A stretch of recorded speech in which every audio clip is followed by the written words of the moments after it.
Welcome to the Trek Zone Variety Show. I'm Matt Miller in Studio 4. She is Kelly in the bunker. Hello, Kelly. Hello. What is happening on this very exciting day after May the 4th? It's the Bad Batch Day. It's Bad Batch Day. Yeah. Well, after a late night watch session of the epic premiere, all I can say, Kelly, is execute Order 66.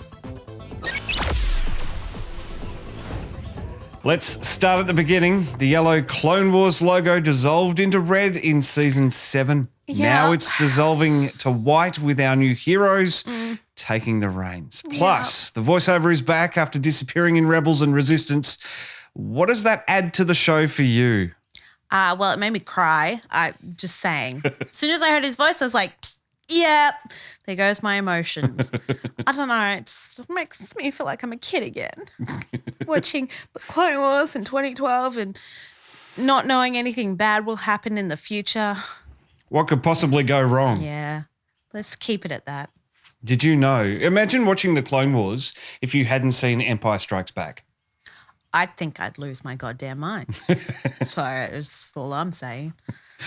Well, so many oh my God moments, Kelly. What about Caleb Dune, Kanan Jarrus, voiced by the awesome Freddie Prinze Jr.? Yeah. Although it was a bit jarring, do you think maybe the kid should have been a bit older? Well, no, people are like, oh, why is he being voiced by an adult? I'm like, well, I'm pretty sure they just got Freddie Prinze Jr. back because you'd recognize his voice and go, ha, it's Kanan. That's probably the only reason why they didn't make him a kid actor. So, Which is exactly what we did when we heard Freddie Prinze last night. well, yeah, it was like, oh, it's him. It's that dude. It's Fred from Scooby-Doo. So, yeah. Followed by some quick Googling to confirm the theories. And that's a really fine line too. Being in Australia, we're a few hours behind the US when we get a chance to sit down and watch these shows. So the spoilers are out. And then when we try and Google it, you've done it a couple of times in other shows. No, it was on his wiki. So I just went up okay. his wiki and I went, Oh, that's good. yeah, so. Trying to think of spoilers. We're kind of adding to it though here at Trek Zone, aren't we? Because we're Yes. releasing this spoilerific episode just hours after the release, which is very exciting. Well, if you haven't watched it on premiere, I mean, you're not a real fan. Well, exactly. Exactly. So, Wow. That's a lot of deep cutting there, Kelly. yeah. All right. Well, we got a great tie-in with the important bits of Revenge of the Sith. A couple of the animated series that Filoni has been helming has been doing this, reimagining, reanimating these scenes from Revenge of the Sith. Filoni really is tying in the universe into a rich tapestry. That's what I like to call it. Filoni's giving us prequel fans the vindication that we deserve after so many years. And the prequels isn't good. Yeah. And Filoni's just gone, yeah, you know what? Anakin's the best. And I'm like, he is. So, And why is that, Kelly? Do you think that the sequels that Disney tried to push just really backfired completely and J.J. Abrams shouldn't be involved in any existing franchise at all? well, no, The Force Awakens, I think, is my favorite out of all of them. Just saying. But they kind of went, Anakin who? I mean, the whole fucking thing was about him. Even the original series, oh, it's about Luke. No, it's about Vader. So His journey to redemption. yes, and Anakin brings about, balance to the Force. And I mean, that's what he did eventually in the end by throwing Sheev Palpatine into that core reactor, whatever it was. That no one could have survived from, mind you. I mean, what the fuck? So, They ran out of ideas. They really did. All right, Kelly. Well, the next up, we're powering through this because we'd like short, sharp episodes. Well, our mum likes short, sharp episodes that she can listen to on Yes. her way to work or whatever the hell she does. I think she puts it on while she's cooking us dinner or something. Anyway, so we're moving fast along right through to Omega. The last letter of the Greek alphabet could symbolize the end of the line for the cloning of Jango Fett. yes. Discuss. Yes. Right. Well, Yes, I'm waiting. no, I'm just trying to think because she looks nothing like the clones and Morrison, who's, the actor for Jango Fett. But I saw a good theory that it's not just Jango's DNA that she was cloned with, but also Palpatine's. Yes. That's why she's got the blonde hair. So, and is a bit white, just saying. Just a little bit. Let's be honest. Yeah. But she's also exhibiting some force sensitivity in the early stages, I think, based on her ability to sense what's going on, her ability to almost read a mind, sharpshooting. There's a lot of things that she's doing that is not what Boba was doing when he was her age. Yeah, I don't know. I think people want the Force side, but I think it's just because she's all meshed together with all the other clones and she's got the heightened sense. I think she's just very observant. But you know what? In how many episodes there are, but in that many weeks' time, we'll come back and I'll go, I was wrong. So, but I hope she isn't, to be honest.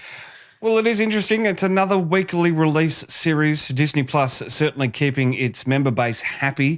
Mm-hmm. WandaVision through to Falcon and the Winter Soldier, Captain America and the Winter Soldier. Mm-hmm. And now the Bad Batch. We got Loki. We got so much going on with Disney Plus. Hashtag not a sponsor, but sponsor us. It's kind of like where you want to put your money in a streaming service. Yeah, well, I mean, all the other places suck and, Disney good. Yeah.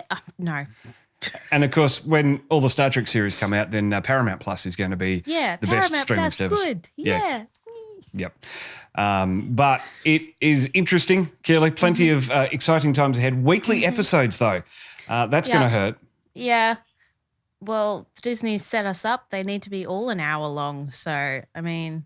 But the other interesting thing with that, Keely, is that we basically got a triple episode premiere based on, say, 22-minute Clone Wars episode lengths. Mm-hmm. We got an hour and 6 minutes in there. Is that, do you reckon it could sustain that for a season?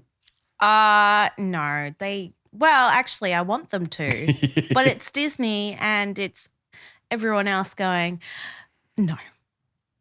You get 20 minutes only and you will only get 8 of them. Or however many episodes, 8 on the platter. There you go. That's all you get. That's all you get. Phone's off in the studio. But while you answer that, I'll quickly explain to the viewers that I think that 8 episodes of fantastic cinema quality is better than 26 episodes of mediocre quality with some padding in the middle. What do you think? I'm trying to think of what season that was of the Clone Wars. There was a couple. There was definitely a couple. Season 1 mainly, but I mean, that's fine. Yeah. Yeah, I mean, hour long. It's a movie. 8 episodes. You could do a marathon and it'd be like, ooh, it's a big movie. So, yeah. All right. Well, it's going to be an epic ride. Are you ready for this, Keely? No, because I've seen Matt Lanter's voice in the casting lists, which means we may get either Anakin flashback or Vader, and then I'm also hoping Ahsoka turns up, but I mean, that's probably not going to happen. And I mean, Rex is coming. I'm going to cry. There is a lot happening in this series. Where do you think it's going to go? Obviously, Omega's with the Bad Batch. If she is force sensitive and Palpatine's running this thing of wanting a clone, trying to tie in and justify the sequels, as it were, is the Empire going to pursue them across the galaxy? Is that what we're building to? Is this our big bad for season 1? Absolutely. Yes. Or it's just going to be domestic and they're going to go to Alderaan and then just going to do some shopping with their newfound daughter. So, oh my God, that'd be brilliant. Yeah. And we would still watch it. We would. Yeah. After they rescue Crosshair, I'm just saying. Yes. Don't leave him there, please.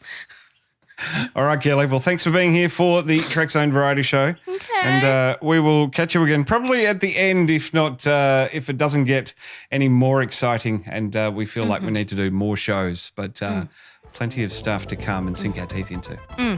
Okay. Bye, Kelly. Goodbye.